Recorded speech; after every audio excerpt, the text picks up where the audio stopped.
Hello learners, एक बार फिर से स्वागत है आपका द व्हाइट बोर्ड चैनल पे। मेरा नाम सागर सक्षम है और इस वीडियो में हम हाइट एंड डिस्टेंस का एक क्वेश्चन देखने वाले हैं जो ऑब्वियसली TRE 3 का क्वेश्चन था जो कैंसिल हो गया हमारा।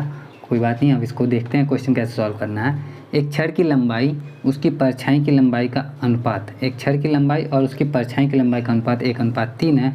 तो सूर्य का उन्नयन कोण है, इनमें से कोई एक उन्नयन कोण होगा उसका। तो उन्नयन कोण क्या होता है ये समझ लेते हैं पहले हम लोग। जैसे मान लो जब हम ऊपर की, जैसे मैं यहाँ पे खड़ा हूँ, मान लो मेरी आँख यहाँ है ना, तो जब मैं ऊपर की ओर देखूँगा तो यहाँ से अगर मैं यहाँ की किसी चीज़ को देखूँगा, है ना, यहाँ की किसी चीज़ को देखूँगा तो ये मेरे सामने वाला जो पाथ होगा, ये वाला पाथ है ना, इसके साथ जो कोण बनेगा ये होगा अवनमन कोण।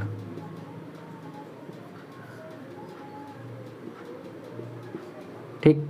और जब मैं नीचे की तरफ देखूँगा, यानी इस तरफ, यहाँ पे किसी चीज़ को देख रहा हूँ, तो ये वाला जो कोण होगा ये होगा उन्नयन कोण।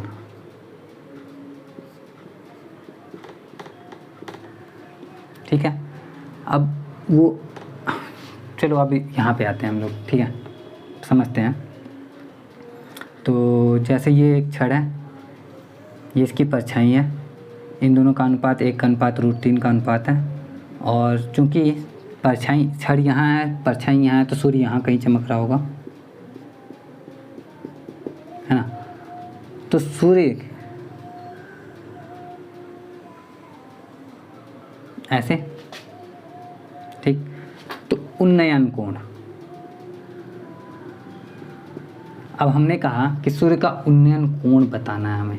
तो उन्नयन कोण, जैसे मैंने बताया कि ये जो नीचे वाला होता है ये उन्नयन कोण होता है, यानी कि इस लाइन से जो नीचे वाला कोण है ये है उन्नयन कोण। तो ये उन्नयन कोण किसके बराबर होगा? तो ये जो होगा हमारा बराबर होगा इसके। कैसे इसके बराबर होगा? तो देखो, ये एक लाइन है और ये एक दूसरी लाइन है, और दो लाइन, और ये दोनों ऑलमोस्ट पैरेलल लाइन है। ठीक है, पैरेलल ही है, ऑलमोस्ट क्या पैरेलल लाइन ही मान के चलते हैं, क्योंकि ये सामने रहता है तभी तो यहाँ से कोण नाप रहे हैं हम लोग ना।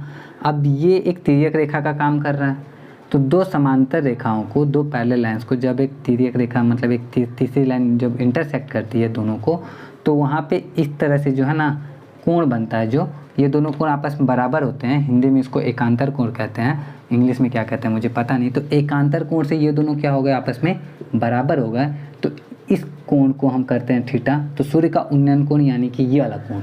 ठीक है।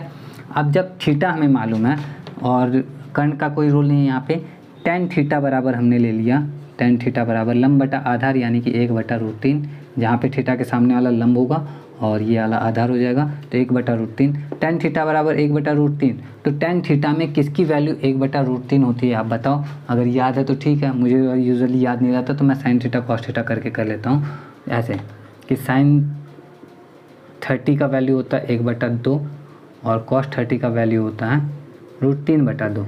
ठीक है, तो 2 से 2 कटेगा और sin 30/cos 30 यानी कि tan 30 का वैल्यू हो जाएगा 1/√3। तो tan थीटा की जगह पे हम लिख सकते हैं tan 30 डिग्री बराबर 1/√3। तो हम जान गए कि थीटा की वैल्यू कितनी होगी, थीटा की वैल्यू होगी 30 डिग्री, और थीटा की वैल्यू 30 डिग्री यानी कि ऑप्शन है हमारा करेक्ट आंसर।